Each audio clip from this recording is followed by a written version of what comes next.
the Southland, Monday, July 5th. Mr. Jake Grant, the women's national soccer team in the United States, will be playing in the Tokyo Olympics in 2 weeks. Can you guess what the kickoff time is for their first game? Nope, this would be in Eastern time. In Tokyo? Yes. Like, I assume based on how we're talking about this, that it's not very good for your watchability of the game. So let's go with 11 p.m.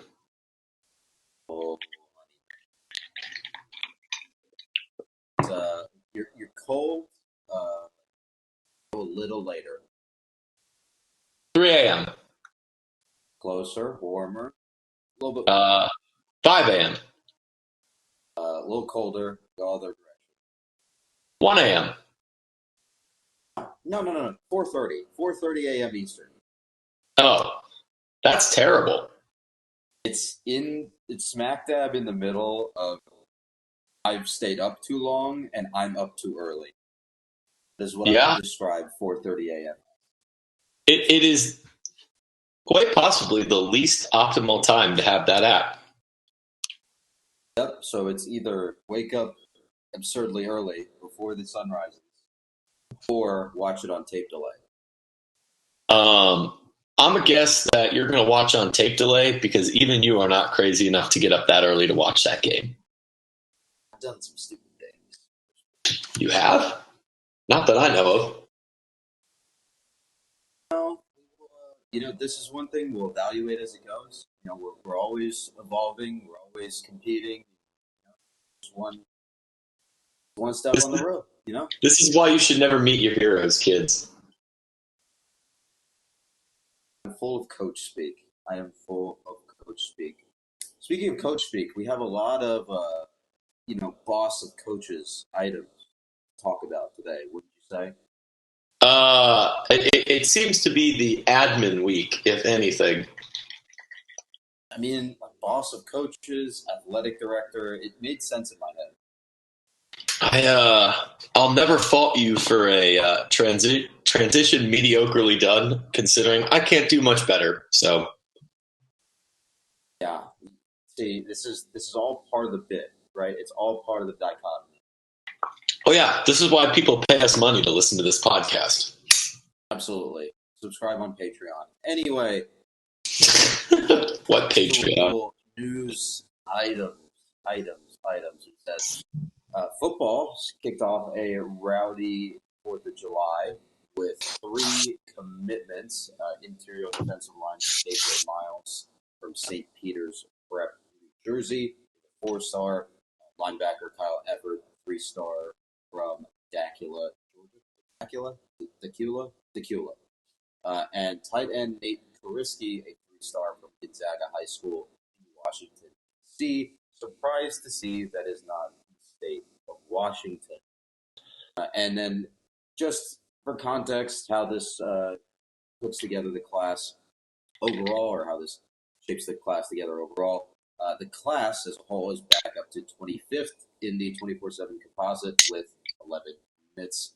The average rating stands at 87.3, just ahead of the 2020 class, and in a virtual tie with the vaunted 07 class.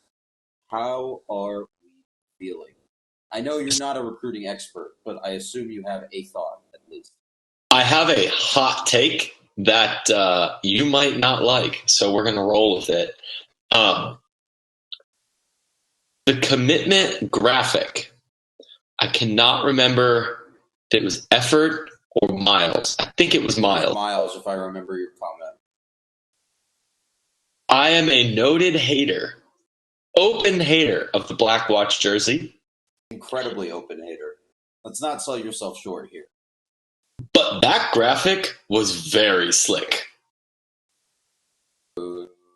With the ideological consistency is important. Boo.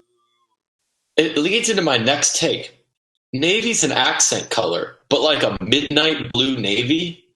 Like, hey, maybe it gets the people who like the black jerseys going, and kind of as a compromise. I think it would do the accenting a little better, and I think that's what it looked like in the actual graphic. To the point where I didn't even realize that was the Blackwatch jersey until I looked closer at the striping on the side of the jersey, and I was like, oh, yeah. I think he had the Blackwatch jersey in the background and then the navy one in the foreground. But the way that it was tinted, oh, it was great. tell that it was navy in the front. Yeah. Mm-hmm. Oh, that is a thing. I don't know. Yeah. The navy color that we use, I kind of like personally. Hey, to each their own. You can, for all the people keeping score of the podcast out there, it is now 1,000,000 to 1 in favor of not Blackwatch jerseys in terms of uniform takes on this podcast. So great. But no, everything I've seen about KJ Miles makes me excited that he's coming here. Obviously, it's good to be up to, I believe, four stars now in the class. I know that the phrase double-digit 4 stars has been thrown around a lot, and I don't necessarily think that is going to happen.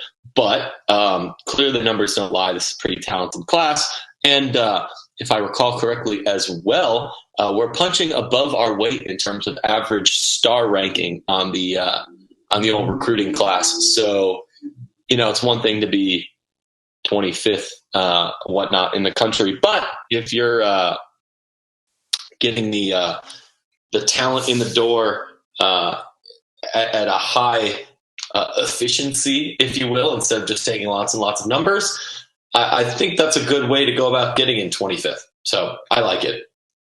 I think another thing to note is that this year and the next couple of years are going to be weird class sizes, right? Especially when it comes to when it comes to the numbers of kids that you see in each class. Just because of the COVID year that was added to everyone's eligibility, you're going to see a lot of weird roster construction, a lot of weirdly small classes, maybe some schools that don't even take any high school recruits like Texas State did. Those kind of situations become more likely when when you've had a situation where you're flexing with the numbers. Obviously, none of that is within the control of the school, pandemic, yada yada yada. But still, it makes for an interesting situation when it comes to roster management, roster construction, and roster projection. Yeah. Again, I don't pretend to be an expert on scheme, recruiting. I go to football games. I watch them. I enjoy them. I have takes on schedules and what I see. So again, we kind of hit this at a pretty high level. It had been a relatively quiet summer in terms of rate of hits. And again, that speaks to the relatively high ranking per the amount of players that we have of this class. But to see 3 come in all at once probably makes for a busy day for the boys over in Edge Rice. But you know what? It added to the holiday festivities, which I will allow myself to derail a little bit here. A little weird to have the 4th of July on a Sunday. What do you think? It was strange. I'm thankful for days off because, I do not think I would have been able to go to work this morning for a variety of reasons. I was very tired. Just a rager of a night up in Alpharetta for you, ain't it? Sources may indicate that, yes. Well, I'm glad you're with us here right now. I don't know what's coming on the horizon in terms of recruiting, but today was 4th of July observed. You can laurels for a day after a nice fall. American Sabbath, if you will. Ah, that's a good way to put it. Akshay, noted commentator on society. You know me. I'm full of ideas. We do to other things that are part of a society. The Olympics, as we mentioned, are coming up. Georgia Tech Swim does have one member of its team that made the Olympic squad, not for the U.S., but for Turkey. We actually have 3, my guy, and 2 swimming for Turkey. I wanted to focus on the guy that made it for Turkey, so please tell me about it, Grant. Well, see, the weird thing is, I would have expected Ramblin' Wreck to come up with a bunch of details, but they did not. On the other hand, really all we're going off of on this is Twitter, and there's a nice graphic that Batur who noted, tore up the 200 freestyle as well as the 500, and the 100 was pretty decent this past year for Tech. Had kind of been lurking right on the cusp of A-B cut for the FINA standards that they set for the Olympics, and he received an invitation to represent Turkey in 2020. Well, I guess it's 2021, but in the 200 freestyle. They spent all the money on the branding. Yeah, it's weird to have Olympics in an odd number year. I got to put that one out there too. But he'll swim the 200 free. He is essentially the best to ever do it at Tech in the 200 free. Regardless, we have a couple more years of seeing him on the flats after this. But given that he did it via invitation and not via a cut, I believe means he'll be swimming in one of the relatively early heats. So if you are somebody who's watching the Olympics, tune in right away in the swimming blocks when the 200 free comes up. Otherwise, you'll have to wait till the 200 back for, I believe that's also that. Yeah, that's our other Turk incoming commit, Berkisaka, 200 backstroke. He's just narrowly made it under the line. And then, as always, Kyle Pampudis, who is, dare we say, the GOAT of Georgia Tech swimming. He'll be swimming the 2IM, I believe. Yeah, I think it's just the 2IM.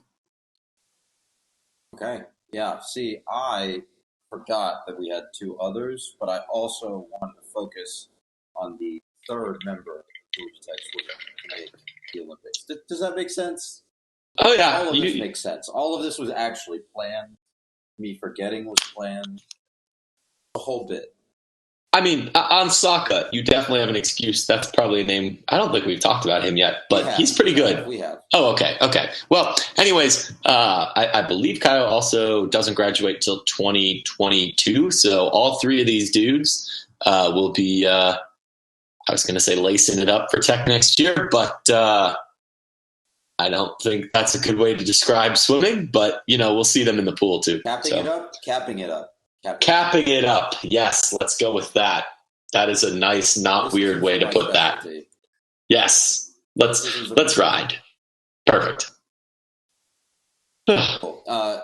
Speaking of other things that affect non-revenue sports, something that I forgot to touch on in football as well. Name, image, and likeness legislation is now in effect across most of the country, and I think the NCAA has also passed some preliminary guidance on it as well to cover the other 22 states, 23 states that did not pass official legislation. So, yeah, athletes are now allowed to make sponsorship money before they graduate and move on to a draft or any sort of professional league. How does this make you feel as a vaunted non-revenue sports writer? Just in general, the NIL stuff. I mean, yes. People write whole books about NIL that are way more not credible. That sounds bad, but it's not necessarily my wheelhouse. If you want to hear some true experts talk about this, we will shill for Matt Brown and Going for Two any time of the day. But it's a. For so long, I think people have gotten booster improprietary schools offering contracts mixed up with basic human, fundamental things that every student can do. Like you and I, we can write from the Rumble seat. If we wanted to start a YouTube channel, we could do that. We can, have all the opportunity to have Akshay.com or whatever and sell Akshay related merchandise, and because everybody's clamoring for those, and the official shirt of Jay Grant, if that was a thing. For them to be able to actually do that, I think is pretty natural. I think it's been a long time coming, and I think I don't know if we touched on this too much, but you see in a lot of, especially the non-rev sports, the Olympic window, the opportunity to compete on, I guess there's 4 professional softball teams, stuff like that. The windows aren't that large. So if you're going to make money off of being a softball player, out of being a swimmer, you're never going to really get quite as big of a stage as you are at NCAAs. And then if you're especially in the US, like a caliber Olympian, like a Missy Franklin, a Katie Ledecky of the world, this is the opportunity that keeps them involved and allows them to use their God-given talents to, set themselves up better in life, to help their families, to fund their education. And again, especially in the non-football, basketball, counting sports of the world, a lot of kids in a lot of sports, and from walk-ons to partial scholarships, aren't getting their education covered nearly fully by school. And whatever keeps kids in school and helps them do that, I think is a plus for college sports. Yeah, and so I remember when I was in school, I had a couple friends that were the siblings of a couple friends, siblings of a friend. Wow, English is hard. Siblings of a friend who were on lacrosse teams in other parts of the country, and they were only on half scholarships, so they were paying out of pocket the rest. Out of pocket or taking on loans, I don't remember. Let's say NIL was in play for them. They would be able to do camps in their during the off season and make money off of that. Say, hey, I play lacrosse at X school.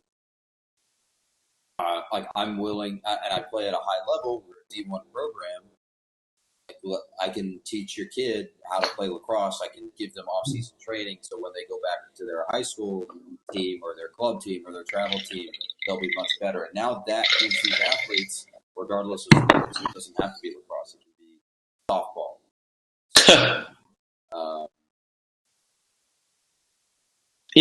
I know more than you get the point that I'm going for.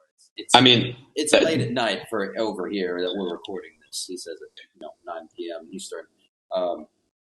But it gives them the opportunity to make money off of something that they have earned, right? They've earned a place to play a sport at Tech. They've earned the ability to, call themselves a D1 athlete. They should also be able to market themselves as that and, do all the things that come with it. Yeah. It's not something you can do unless you are the Arch Mannings, a couple basketball prospects of the world right away. Talking about lacrosse or like my sister's about to be a freshman at Louisville to play softball. I don't know if we talk about that a lot on the podcast, but it is a thing that's happening. Off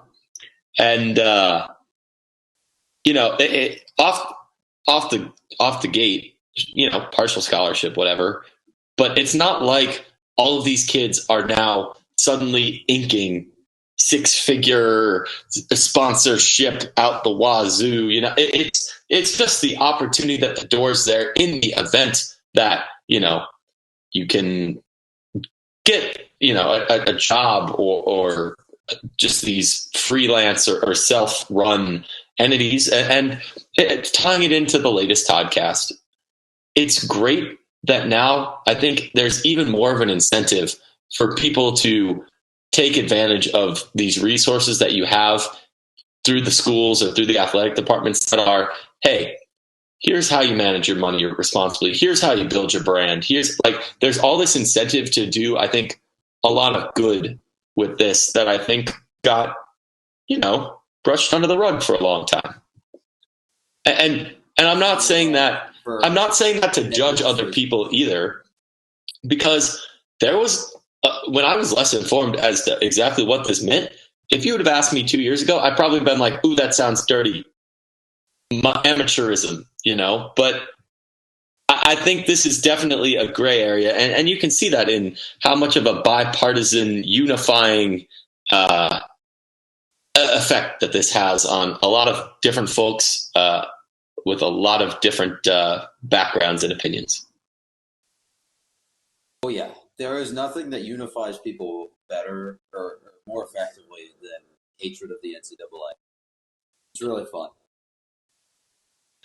Do you think, a hot take off the cuff, if there was a political party whose single plank was down with the NCAA, do you think they could be successful with just being a one-issue party? There's a lot of things loaded into that question, but for the meme value, I'm going to say yes. All right, you deferred in an acceptable way, I think, on that. Also, speaking of athletes partnering with various stuff, for all intents and purposes, I don't see much of a difference to pull somebody out of the blue here on Wanye Thomas's Instagram page. The only thing different from out this way kind of thing is I see two ads, one for a clothing company and one for Barstool. Like that, if that helps, make his college experience a little better, buy food, buy books. That's a well-deserved thing for somebody who plays at a high level to be able to take advantage of. Yeah, it's also, I think you hit it on the nail on the head when you said these are some of these kids' highest earners. Right? This is when they can make the most amount of money, because at a certain level, if you're a D1 athlete at like a Power 5 school, you are a kind of influencer. You are an influencer. So you have the power to use your social media to make money. And that's what a lot of these kids are doing. And it's almost sickening that the NCAA spent, how long has it been since the 84 court case? That's what, 37 years?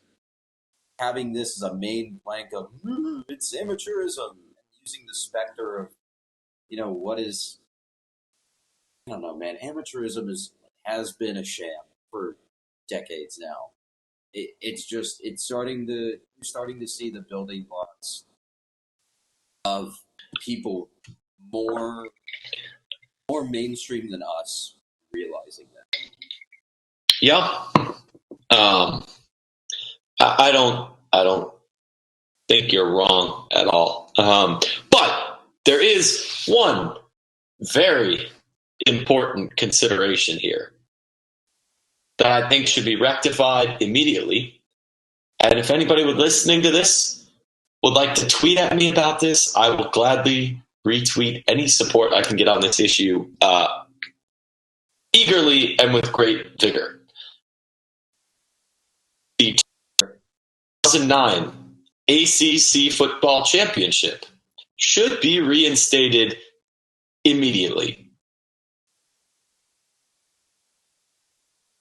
Yeah, why not? I mean, if you're going to reinstate that, you might as well put back Reggie Bush's accolades as well and give him back the Heisman. Yeah, they should. And that man, for how much of a phenomenon he was, the fact that he only made $300,000 off autographs.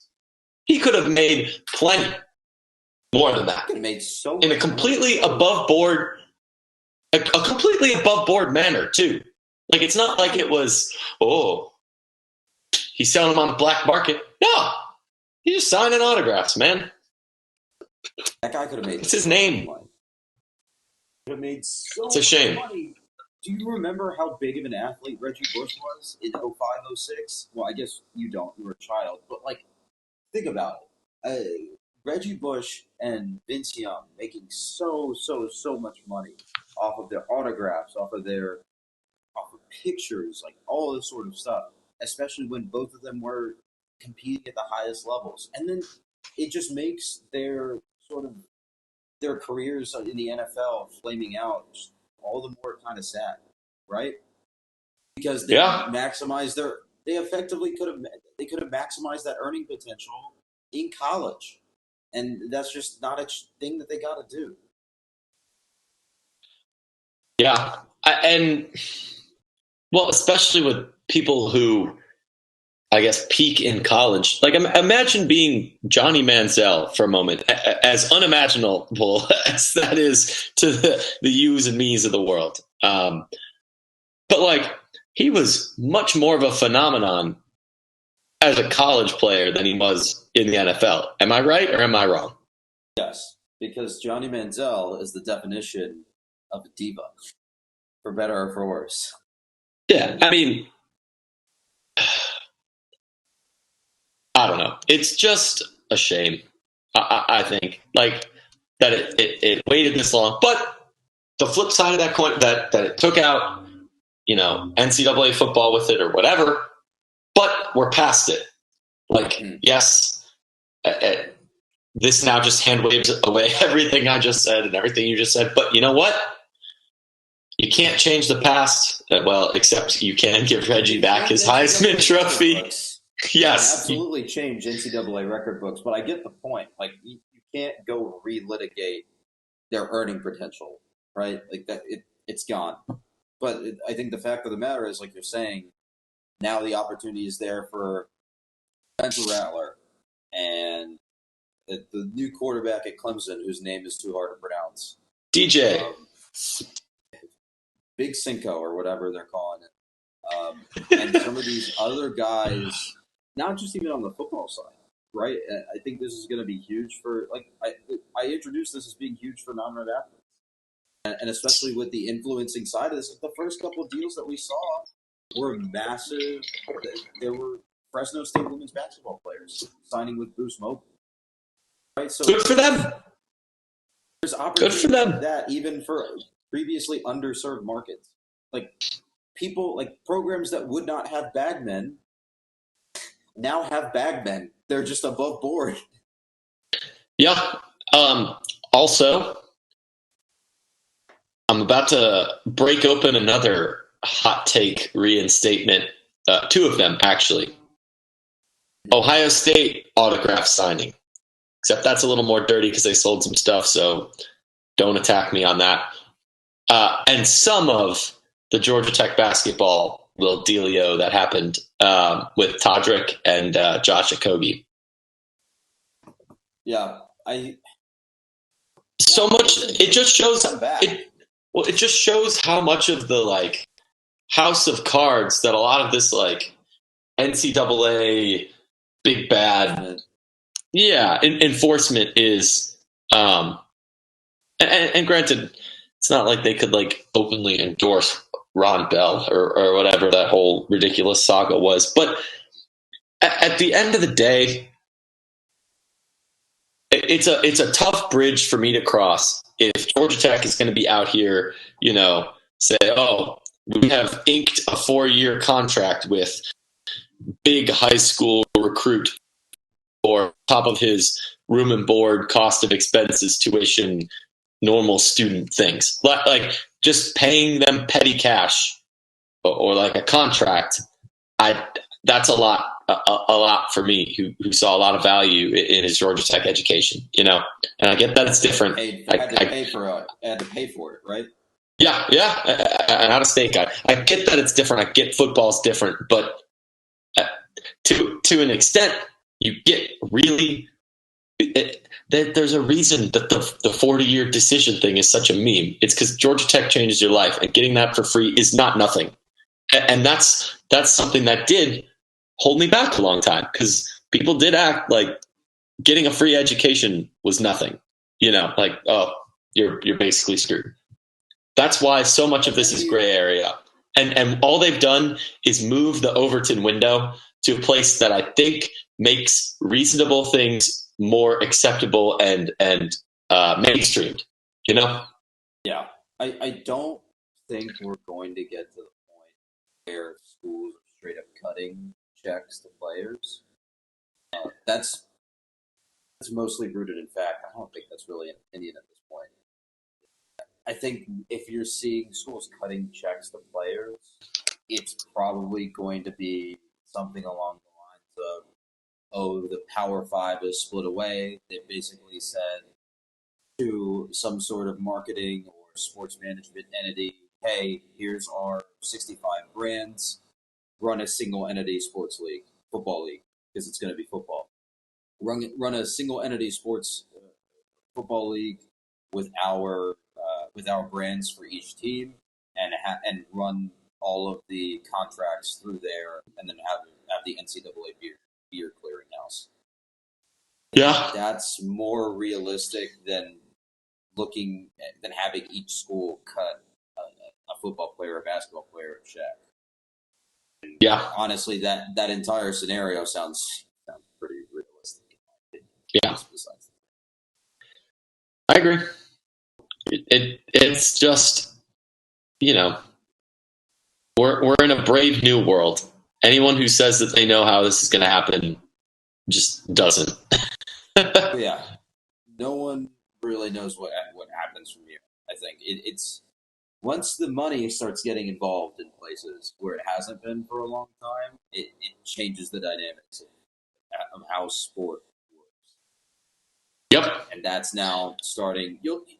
I'm not saying it sounds like I'm saying it as a bad thing, but it could also be a good thing, right? I think the passage of NIL, like we've been talking about, is a good thing, but it remains to be seen how the effects of that market develop.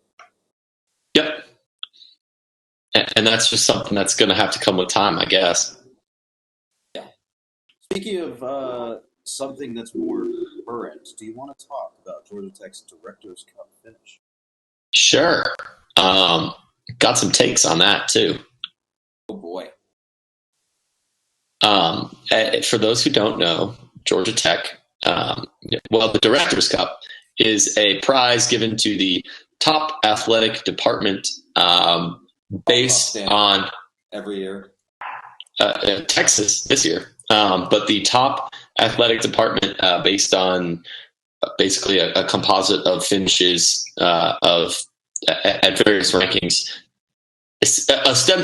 Ostensibly, you need to make an NCAA tournament for your finish to count. They're not just going to be like, arbitrarily, Middle Tennessee State, you got 120th in men's track.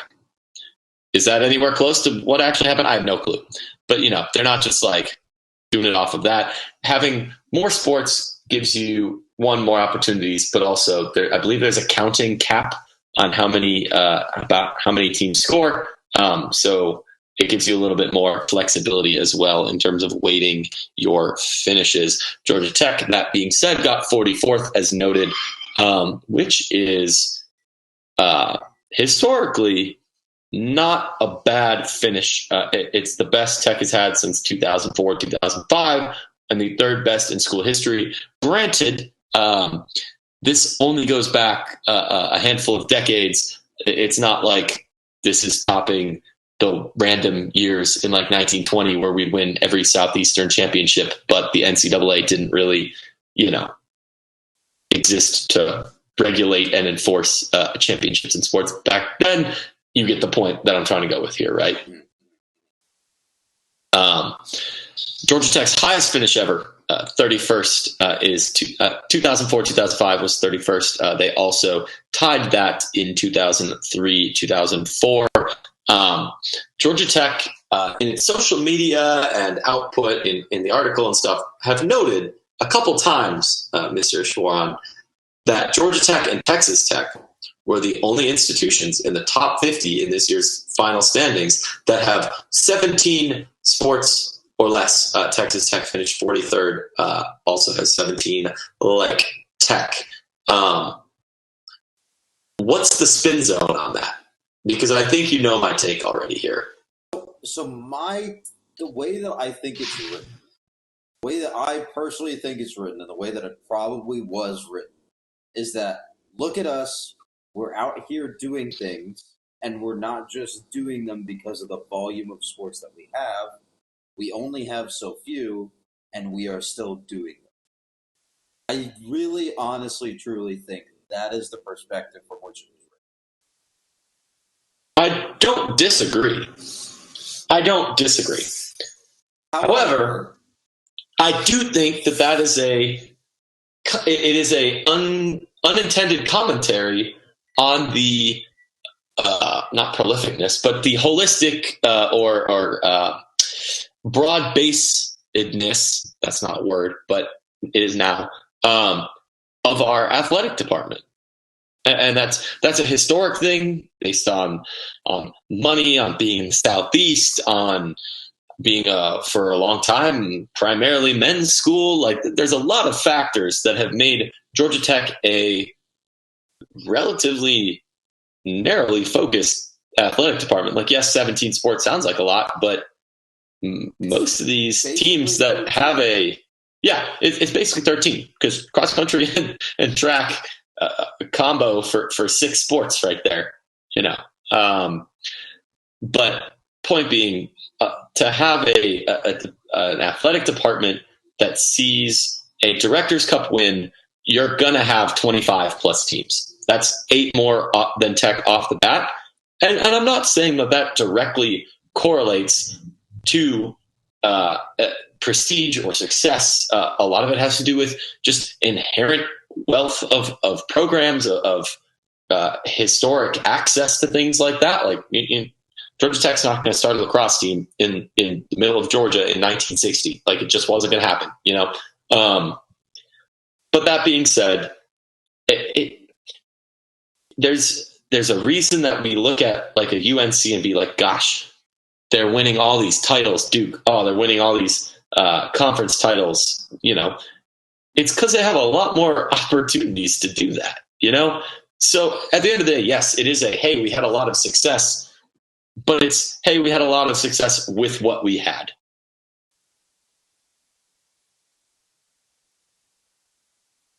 Talked a number of times about we could have more, or we want to have. This is sort of where we get into our next topic. What does that look like in the future?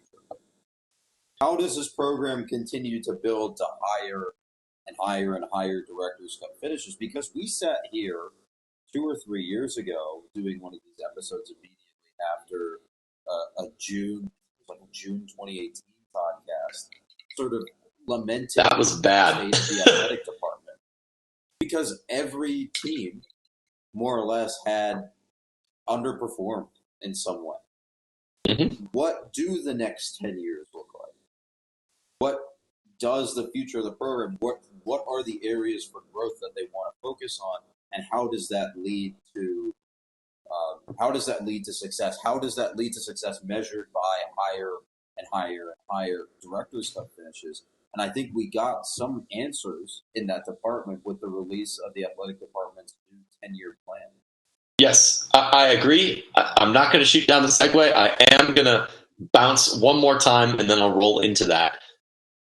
The obvious answer here, if we're saying we want to, if the end-all be-all, which we're going to go into the 10-year plan, it's not the end-all be-all of just being higher finish in Director's Cup equals, which we don't necessarily have, into problems, and start more teams, which in this day and age, unless you have a donor, one-issue donor, that's like in the case of Arizona State ice hockey, hey, I have a ton of money. I want us to have an ice hockey program.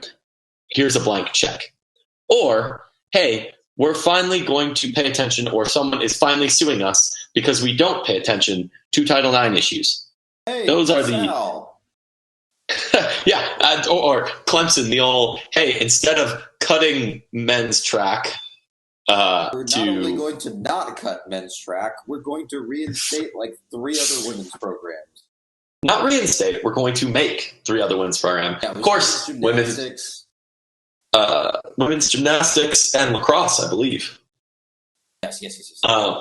Of course, women's swimming not coming back. I'm still salty, but whatever.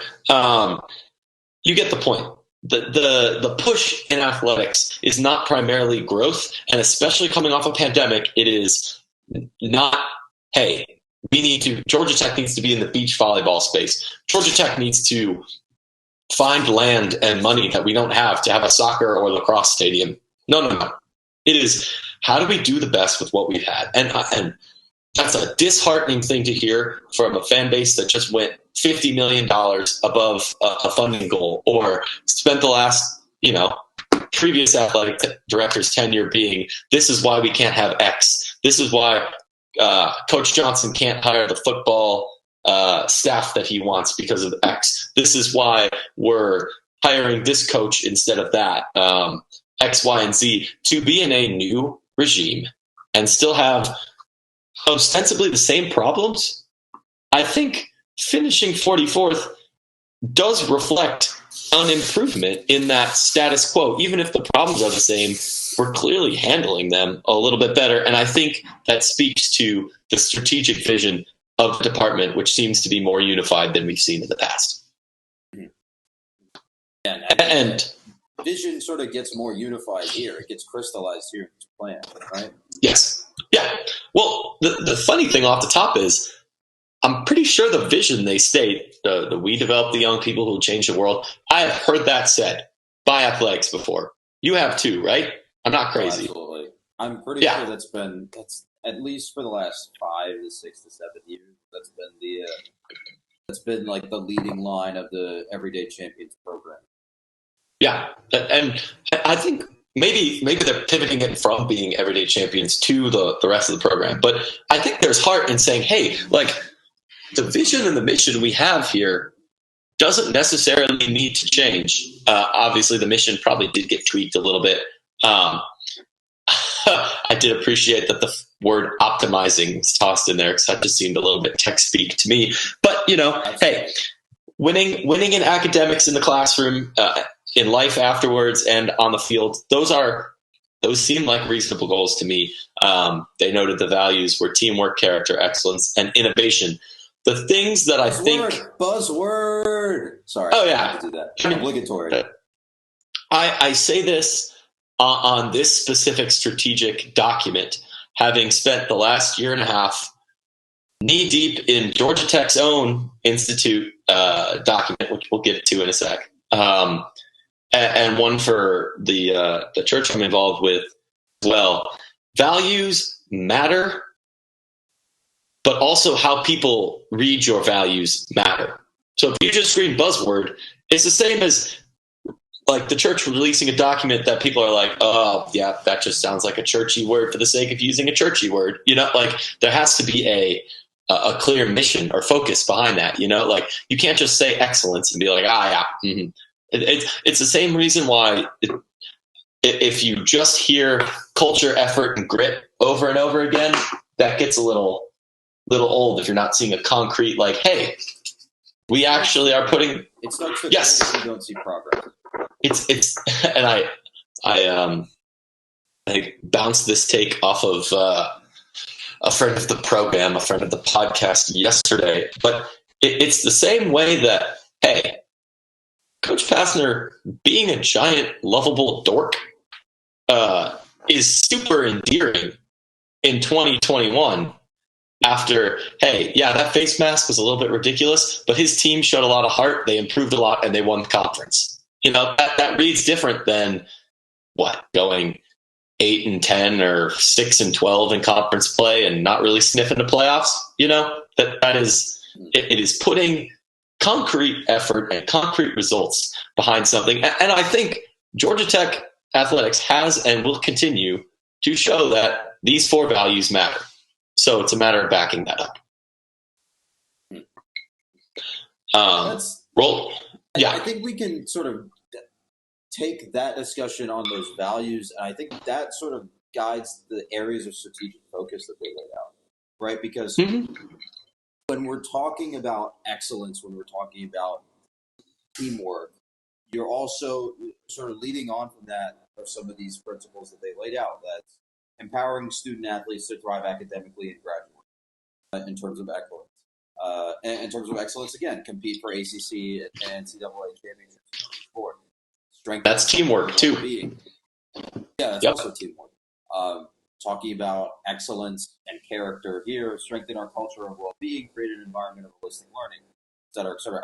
I think it's when you look at those strategic focuses, I think they lay out pretty well what each of those values that they've laid out stands for and what that looks at a more concrete level. And we're talking about looking at that progress, right? I don't I see some of these things that I only read 3 of the first 6. I see 1 or 2 of these that sound a little like business buzzwordy or like college athletics buzzwordy, but at the same time, some of the other ones are more specific. Right? Well, and one of the ones you didn't read, I think, really, really, really illustrates that point really well, and it's the last one. If you were not familiar with the Georgia Tech program, you would read champion the, in quotes, power of the huddle by living the ideals of diversity, equity, inclusion, access, and collaboration. You would see that if you're not familiar with Georgia Tech as this is the catch-all for what we need to say in 2020, blah, blah, blah, whatever. But no, you know that somebody at Ed Trice went, hey, that thing Bill Curry has been preaching to our department for 40 years and is known throughout this industry as like championing, we need that in what we're saying and what we're doing, and it builds who we are. Like, again, it's not just knowing your audience, but knowing yourself. Like, that shows in my opinion, a clear knowledge of what this department can and wants to be, right? So it's a matter of, I guess, making sure people know why you say the things you're saying. Like, because if you don't know why you're saying the things you're saying, then yes, it is just buzz speak, you know? Buzz speak, bad pun. You're getting that is. But Buzz does not, in fact, speak. Sorry, I didn't mean to cut you off on that. The entire point of the bit is that he doesn't speak, Jake. Yeah. Sorry to cut you off. I just thought that was too perfect, fine. You know? Yeah. You hit the nail on the head. I think some of those things also go hand in hand with what the Institute has planned over the next 4 years. Right? Especially when you're talking about that power of the huddle, you see, and you have written in our shot sheet here, but one of the things that's in the Institute plan is amplify impact. It's embracing our power as agents of change for the public good, generating talent, ideas, solutions, unmatched impact and scale, yada, yada, yada. It's taking those opportunities to live by those ideals, that diversity, equity, inclusion, and then also blending that with the item right before it on the athletic plan, the developing responsible, innovative strategies to strengthen and enhance resources. Taking both of those fall in line with the Institute plan. Well, and yeah, that's where this document went from being, okay, it's a strategic focus document. In the last 4 pages, that's where they make an explicit point to say, hey, we're not doing this in a vacuum. We're doing this with Georgia Tech. We are a unit of the school. We want to align with their mission and make sure our values meet the 6, I believe it's 6 points of strategic focus that Georgia Tech laid out. It shows that there's some sort of crosstalk, relationship building, strategic focus alignment between athletics and the Institute, because athletics alone can't do much as what the two can do together, right? You want to make sure that you're speaking the same language. Coming off of that, go ahead. Something that's important to highlight here. One of the points that the Institute plan has that the GTA provides a supporting goal sheet for is cultivating well-being, and there's a lot of mental health, both from the athlete perspective and the campus community's perspective. There's a lot of mental health guidance here, or there's a lot of mental health emphasis here. I hope that turns into something concrete. I don't remember exactly if Georgia Tech Athletics has a sports psychologist on staff. They got a shrink, yeah. They do. But having someone like that on staff and then expanding, obviously, if you go on Reddit and ask the Georgia Tech subreddit about mental health services on campus, I am not sure to see the natural end of your thread because you're inundated by a certain set of responses. And obviously Reddit is a bit of an echo chamber when it comes to certain things, but you get the sense for the Institute that, and it's not like it's not backed in fact. The Institute does not have serviceable mental health services for its students, and I think both of us are acutely aware of that. Since this is now written in pen and it's been published, it is up to the institute and up to athletics to live up to those standards, and I really hope that they do. And in terms of expanding access to resources, expanding the services that are offered, these are solvable problems. It comes down to, are you willing to prioritize them, and are you willing to throw money in? I think it's harder. Maybe you can make an argument for GTAA to say, we're on a bit of a shoestring budget. It's like we'll defer to the institute to spend money on this and help us out. But at the end of the day, this is a problem that you can throw money at and be better at, or improve the situation. Well, before I take a bit of a left turn off that, I want to say I absolutely agree basically with every point you said there. But it's interesting that you dove right into cultivate well-being. On our notes, I have that bolded because that was my area of strategic focus. I did feel your bit. But it's okay because right?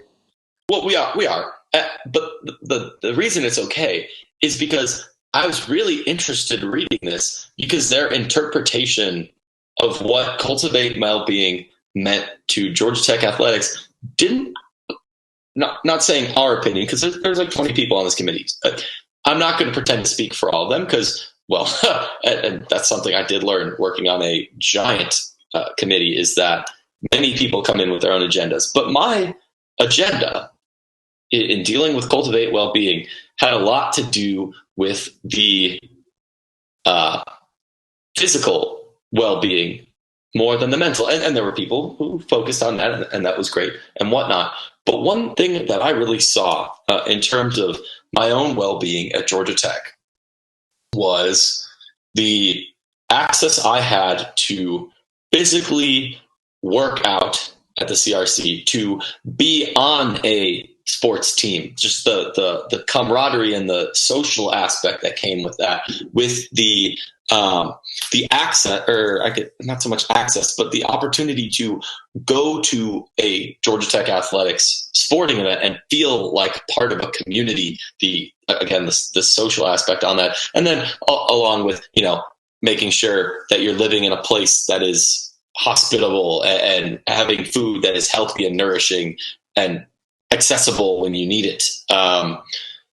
So I thought it was rather interesting. I guess, again, this is focused more towards student athletes than athletics position in the world as well, that they only really talk about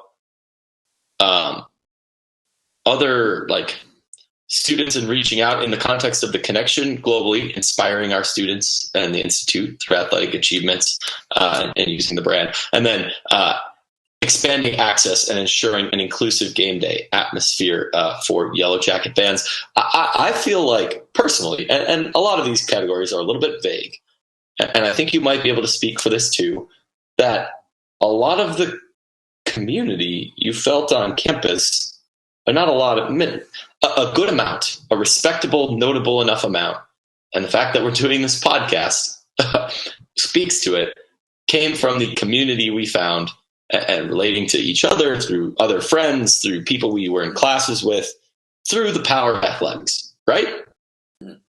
Absolutely. Yeah. Yeah. I if you have more to say on that, I just thought it was one thing it's just curious, and I think you pointed this out in the soliloquy. It's just curious that they're looking at this from the context of student athletes. They're looking at it from the context of student athletes to community, and how student athletes interact with the community. Not some of these things, and it's not just the cultural being bit. Right? It's how do we? The goal should be to create those experiences, right? To create the impactful experiences that we had that drove us to have or forge connections with other. And I would, there's bits and pieces of that in here. Obviously, it says connect globally. That one's more of a, that is more of a institute goal here. But how does athletics collaborate with campus groups? How does it collaborate with campus resources in order to drive more student engagement, more fan engagement, more institute engagement, et cetera? That is one of the challenges of the next 5 to 10 to 15 years, right? Because you have, I don't think it's critical to say this at all. I think it's just the fact of the matter is that you have a good portion of students on campus that wonder why we have athletics programs. Yeah. Oh, they have no clue why it matters. Not a clue. They have no clue why it matters, and so it's not on them. At a certain level, it's not on them to go seek that out, right? Especially if you don't grow up with that, whether it's cultural or familial. Like, imagine not being in a sports family and coming to a place where you're going to get a fantastic education, and then being like, oh yeah, and everybody goes 6 Saturdays a year to this football game, a sport that you don't understand and have no connection to. Right, and so it's bridging that gap. That's the next step that Georgia Tech athletics has to take. I can't put a percentage on it. Right, I think it's really hard to put a percentage on the number of students that come to Tech and feel like, hey, we have big time athletics. Like, why? Why are we? I wrote about this a couple of weeks ago when talking about this in terms of the context of revenue. Right, every student pays a student athletic fee. That makes up 6% of whatever it is of Georgia Tech Athletic Association's budget. And so you get a lot of questions from students that don't want to pay that fee, or students that are interested in athletics asking, one, why am I required to pay this fee? And sidebar, I don't think that fee should exist, to be fair.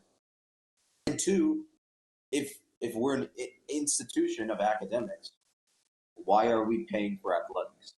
And these are, on the face, they're valid questions. I think both of us are somewhat offended by those questions. But again, it's a cultural or a familial or just an environmental difference, right? So many kids are coming from so far away, and they expect the Georgia Institute of Technology to be operated or to operate like the Massachusetts Institute of Technology. And you can take that analogy for what it's worth, for whatever you want it to be worth. But the fact remains that at a certain level, that is the expectation for some of these students. So you're not wrong at all. And I don't want this to come off as Jake and Akshay want the Georgia Tech Athletics Institute programming to not focus on student athletes. That's not what we mean at all. No. Not at all. Talking about not at all. Augmentation of the agenda. Right? It's how this is a question that they need to solve. They say expand access. How are you going to do that? Engagement opportunities. But lead by example. Champion innovation. There's so much stuff in here that is focused on student athletes. But one of the problems that Georgia Tech athletics is going to run into is that for the past 20 some odd years since they built. This goes back to a lot of problems that we've been talking about. It's for the past 20 some odd years since they built the Upper North, they've been in a state of financial distress. That state of financial distress has led to inconsistent sports performance. That level of inconsistent sports performances has not necessarily created like the wide swaths of fans that you want filling up the arena every weekend. Right? How do you connect with go ahead. There's no silver bullet to it either. It is real easy to say, oh, the problem is we have lots of international students that don't understand football, blah, blah, blah. We need to go reach them. One, they may not want you to go aggressively be like, all right, you have to sit through football lessons now. Two, saying, oh, they're international. No, hold on. Let me say, I'm going to roll right on into that. Okay. Saying, oh, they're international, or they're from the Northeast. Let's give them soccer. Let's give them lacrosse. That'll get them in the program. That'll help them do other things. One, yes, it might. It might get a couple people. But if you are coming to it with that mental attitude of all we need to do is add more sports, you're still not getting the people who don't think the sport should exist in the first place. And the worst thing you could do if NIL ever evolves into, hey, we're going to cut contracts to them, is say, hey, you're still paying this student athletic fee, but we're also going to be paying these athletes out of the coffers that you pay 6% into. You would have a riot on your hands. Absolutely. And I think to add to the international point, some of them just don't care. And that's not a bad thing, right? Everyone has their own lives. Some people come to Georgia Tech just for the education, and that is fine. That is entirely fine. We're not knocking it. But it happens with people from Alpharetta just as much as it happens with people from Alabama or Illinois or across the ocean. It's not because it's a real reductive issue that people often force it down to is, hey, they're from somewhere else. They don't get our culture. Not everyone grew up with football or came here to do that. Much as you and I quite literally did. I chose Georgia Tech because it was engineering and sports, but not everyone does that, Right. And I think to go back to what I was saying, the sort of tangent that I was on was because of inconsistent sports performances, you don't necessarily have the widespread fan base that would then buy season tickets and keep donating to the coffers. But I do think that the Institute's modern way, just higher education's modern financial structure of targeting advertising towards international and out of state has an effect, right? It's not. I don't think I'm trying to word this very specifically. It's less legacies and more Common App is what you're saying, right? It's not a bad thing to have that. It is deleterious to athletics revenue generation effect, is my point. As a campus community, it is absolutely not a bad thing to have. But and at the same time, body is good. But at the same time, athletics needs to meet, right?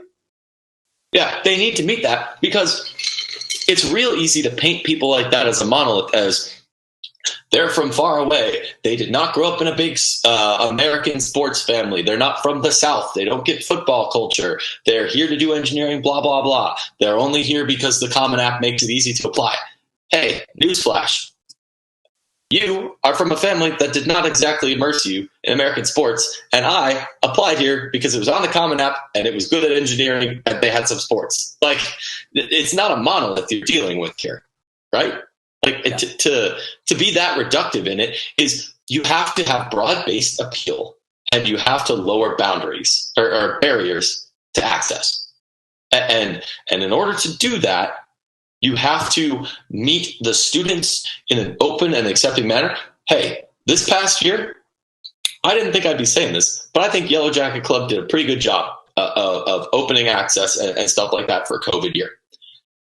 You need more of that and less of the, we're Georgia Tech Athletics, but people will come. Or, we're Georgia Tech Athletics. This is how we've always done things. Because you and I have seen firsthand that there's some amount of that in how athletics and even the Institute academically, bureaucratically gets run as well. And I think we've talked about this, and you've talked about this in previous columns as well, history columns especially. Tech has this ivory tower mentality. It is not healthy, especially when it comes to this sort of sports. It's not back at a certain level, especially when we're talking strictly about sports. It's not the 1960s anymore, where Tech is the only club in town in terms of sporting events. And we need to not say that at a certain level it is, if you build it, they will come. I'm not going to say that success, this is the way that Atlanta sports works. Everyone loves a winner. Everyone gets behind a winner. It's a city full of transits. That's how it works. But look at the Hawks just this year. Yeah, and Atlanta United. I've heard a bunch of criticism about how none of those people were true Hawks fans. They'll never come to a game again. They'll only support when the team is good. But you understand, as an Atlanta resident, that is how the city works. That is the cost, at a certain level, that is the cost of doing sports business here. And it's the cost of doing sports business in any major American city. It's that fans will only show up when the team is worth watching, which is it sounds mean. The Falcons are going through this right now. The team is not worth watching. I'm sorry. I'm actually sorry. Actually, they're not worth watching. I watch them on TV. I can tell you that they're not worth watching. Those are wasted Sundays for me.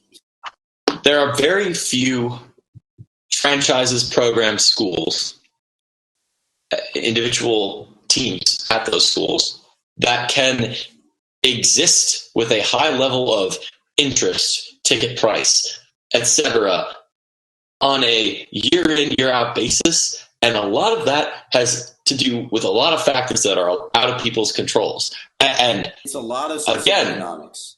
Again, like, knock certain things about the way the school athletics, whatever is being run. I am heartened. It brings me joy for the 10-year strategic foundation to see Todd Stansbury, a tech man. He gets it. He went here. He was in the football program running that. I am heartened to see Angel Cabrera, a 2-degree graduate of Georgia Tech, married to a Georgia Tech graduate, father of a Georgia Tech graduate, running academics. And I think where that struggles is, yes, those are high places, but it's hard. It's a barrier. And you and I know great administrators who did not go to Georgia Tech and who get it. But that is such a big barrier to, hey, you're running a sports program in Atlanta. Hey, you are working with students that tick a very certain way. Hey, you're working with certain athletic shackles that exist in Atlanta, in Georgia Tech, in the culture of the school, of the city, of the transient nature of the city. Like, there's so many things that come with being a Georgia Tech, just to have a strategic vision, just to say that we're putting out cultivate well-being, and just to acknowledge some of these points. I think what we're getting to is we'd like to see just a little bit more on certain critical aspects. Yes? I think that's a reductive phrase for it, right? Yeah. I think to sum it up, it's one, we like that this is written in pen. Like, this is a thing, this document is a thing. Yeah. It's not something that Tech has really had before, at least from what I can remember. And also you have to keep in mind that Tech had 3 athletic directors in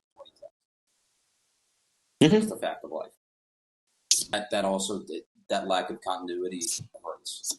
And now you have an athletic director that does not seem like he's going to leave. Destination job. It gives you the opportunity to plan long term like this. The job of an athletic director, tenure of an athletic director is not always like the tenure.